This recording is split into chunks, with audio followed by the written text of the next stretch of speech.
Mereka memakai pemutih, garam, dan permen Yupi untuk merampok brankas bawah tanah yang dijaga ketat.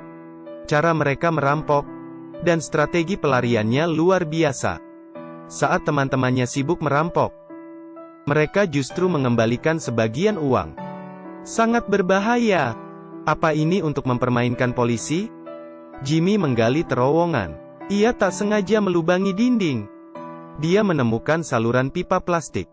Temannya berkata bahwa itu adalah saluran udara. Ternyata, di atasnya adalah stadion balap mobil. Tak lama, akan balap Coca-Cola 600 di akhir pekan. Balapan ini sangat populer. Bahkan ratingnya mengalahkan NBA. Di hari H, massa berkerumun untuk membeli tiket. Uang langsung masuk ke brankas bawah tanah melalui pipa-pipa ini. Cepat dan aman. Jimmy yang dipecat karena pincang, tiba-tiba memiliki ide. Dia memutuskan untuk merampok brankas bawah tanah tadi. Ia bersekongkol dengan Millie dan Clyde, saudaranya, serta Yo, ahli bobol brankas yang masih di penjara. Yo berkata itu mustahil. Brankas jenis IT dilengkapi dengan sensor kejut. Bersin saja bisa membuat alarm berbunyi. Jimmy berkata ia punya solusi. Sekarang, ada penggalian. Alarm dimatikan. Rampok saja sebelum penggalian usai. Tapi, masa tahanan Yo masih 5 bulan. Jimmy sudah memikirkan semua. Clyde akan membantu Yo. Hari H perampokan, ia akan mengeluarkan Yo. Setelah meledakkan brankas, Yo akan dikembalikan ke penjara. Yo tertawa mendengar rencana ini. Ia memiliki syarat, yaitu mengajak kedua adiknya bergabung. Mereka setuju. Jack dan Brian bodoh dan suka bergosip. Jimmy dan Clyde tak punya pilihan dan merekrutnya. Setelah bersiap, mereka berenam membuat 3 tim dan berpencar. Langkah pertama, Jimmy menyelinap ke kantor, lalu mencuri denah terowongan. Millie di rumah mengurus kecoa dan mengolesinya dengan kutek. Langkah kedua, Clyde menabrakkan mobilnya ke toko, lalu masuk penjara demi membantu Yo. 3. Di jam pulang kerja, Millie memesan kue tanpa nama pengirim untuk kantor. Saat para karyawan makan kue, Jimmy sengaja menabrak mobil wanita ini. Setelah ia selesai dan kembali ke kantor, waktunya pulang kerja. Pintu brankas otomatis terkunci. Sisa kuenya juga lupa dibereskan. Malamnya, Jack dan Brian membawa kecoa warna-warni dan menuangnya ke pipa. Kecoa akan mendatangi kue di dalam brankas. Esoknya, mereka masuk ke brankas dan melihat banyak kecoa di sana. Petugas hama dipanggil. Jack dan Brian menyamar dan melaporkan warna kecoanya. Dengan begitu, mereka tahu pipa mana yang tersambung dengan brankas. Di hari pertandingan, Clyde dan Yo kabur dari penjara. Yo sengaja minum air kotor. Ia muntah-muntah dan dibawa ke klinik. Lalu, ia izin ke toilet. Bersama Clyde, ia masuk ke pintu rahasia menuju ruang kerja. Kenapa bisa ada pintu rahasia? Mungkin dulu ada yang membuatnya untuk kabur. Saat truk barang datang, mereka memasang kotak kayu di dasar mobil dan berhasil lolos. Lalu, mereka masuk ke mobil yang sudah disiapkan. Semua ini merupakan perhitungan rencana. Mereka bertiga pergi ke tempat lomba. Sesuai rencana, teman Yo yang disuap berpura-pura membuat onar. Jadi, seluruh sipir menutup gerbang supaya tak ada yang curiga kalau Yo dan Clyde hilang. Jack dan Brian merusak generator listrik sehingga seluruh sistem mati dan hanya bisa menggunakan tunai. Dengan begini, uang tunai akan makin banyak. Yo, Clyde, dan Jimmy berkumpul di bawah tanah dengan bahan sehari-hari. Yo membuat bom. Ia bahkan menulisnya di din supaya mereka paham. Bom masuk ke pipa brankas dan meledakkan pipa di sana. Mereka lalu menyalakan pompa udara.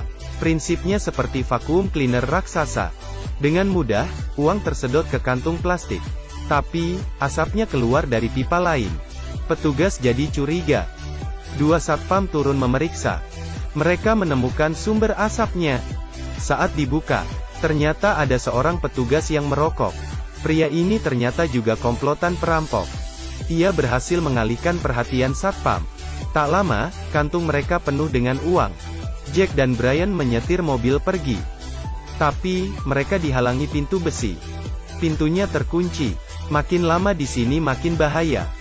Yo bergegas membantu mereka. Untung saja, Yo melihat kalau ada rantai tersangkut. Mereka memindahkan uang itu ke truk pickup. Yo dan Clyde menyetir ke kantor pemadam kebakaran. Teman Yo tahu pertandingan hampir usai dan memulai aksi selanjutnya. Para napi menutupi jendela dan CCTV dan memicu alarm kebakaran. Seperti rencana, sipir segera memanggil pemadam. Yo dan Clyde yang sudah menyamar dan menunggu menyelinap ke mobil pemadam. Mereka berdua kembali ke klinik. Rencana mereka berjalan mulus. Yo meninggalkan truk pickup berisi uang di pompa bensin. Ia lalu lapor polisi. Uang yang dicuri dikembalikan ke kantor balap. FBI mengirim agen handal untuk menyelidiki. Jimmy sudah menghapus jejaknya di TKP. Sangat susah dilacak. FBI tahu Jimmy dan Clyde sering mengunjungi Yo. Tapi, karena sipir takut dipecat, ia berkata tidak terjadi apa-apa di penjara. Karena tak ada bukti dan alibi yang sempurna. Agen FBI sangat stres. Apalagi saat tahu bos balap mobil menginginkan kasus ditutup, karena uangnya sudah diganti asuransi. Apa mereka benar-benar mengembalikan uang curian? Tentu saja tidak. Ternyata, semuanya adalah jebakan. Saat pintu besi itu terkunci, itu kerjaan Jimmy yang menghalangi sensor dengan magnet kulkas. Jadi, saat ia datang membantu untuk mengulur waktu Yo dan dua adiknya. Saat itu, Millie menyedot beberapa kantung lagi untuk Jimmy, Clyde, dan Millie.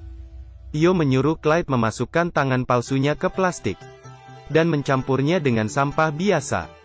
Mereka bertiga mengikuti GPS di tangan palsu dan mengambilnya lagi. Uang ini bukan untuk mereka sendiri, karena mereka takut Jack dan Brian bermulut ember. Akhirnya, mereka semua mendapat bagiannya. Teman Yo juga dapat. Wanita petugas brankas juga dapat uang untuk memperbaiki mobil. Bahkan, tangan palsu juga dapat bir. Jimmy mengembalikan sebagian uangnya, karena mereka tahu, bos balap mobil akan menghentikan penyelidikan. Bagaimana Jimmy tahu kalau penyelidikan berhenti? Ia sengaja tidak melunasi tagihan telepon.